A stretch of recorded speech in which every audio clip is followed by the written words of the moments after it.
Hey guys, Clint here, E3. I want to talk about something that's kind of a little bit of an elephant in the room in regards to our shoulders and range of motion, and also some trigger point.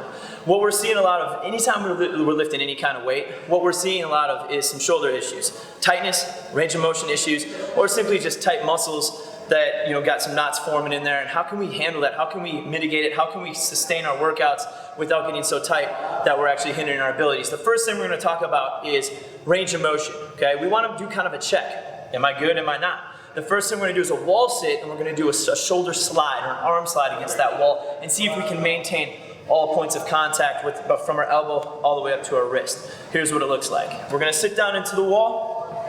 We're going to hold those arms out. We're going to go to a 90 degree, and we're going to come up and we're going to hold. Now I'm going to make sure my whole spine here is also to the wall and that my squat isn't way up here. I'm going to get into that nice squat form, and I'm going to go here. That's my starting position. Now, I'm going to try my rotation ability. Can I rotate back and get the back of my palms to that wall? So I'm here at 90. I'm going to externally rotate to that wall. Does my spine come off? If it does, we have some work to do. If I can't get my hands all the way to the wall, we have some work to do. If we can, we move to number 2, where we're going to slide down slightly, and then we're going to come up. Now, how high can we get? We need to try to reach as high as we can. If we can get about to this level here, we're doing great. Okay, so just above shoulder height with our elbows.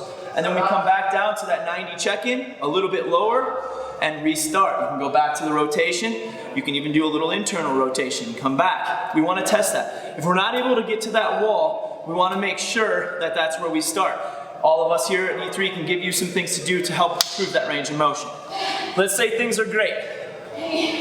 We're going to go to step 2 with trigger point. So we've been working out here for a while. We're getting some knots forming, maybe where the teres major and minor insert into underneath the shoulder here, or some of the deltoids and back, and some of the traps and rhomboids have been bugging us. A ball like this can simply help.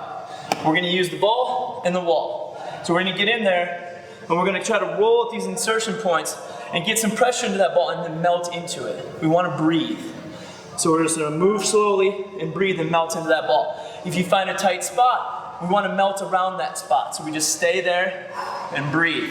This is a great thing to do against the wall. So that's kind of a side angle to get into where the pec major and minor come in and insert. I know a lot of us get sore there. We can go right into the wall here, or we can go behind to get the trap and the rhomboid, and we can move and again focus on certain range of motions with that shoulder and also moving back and forth. So there's a couple of techniques and tips to help with those shoulders and make things a lot easier for you so that you can keep sustaining and improving your workouts here at E3.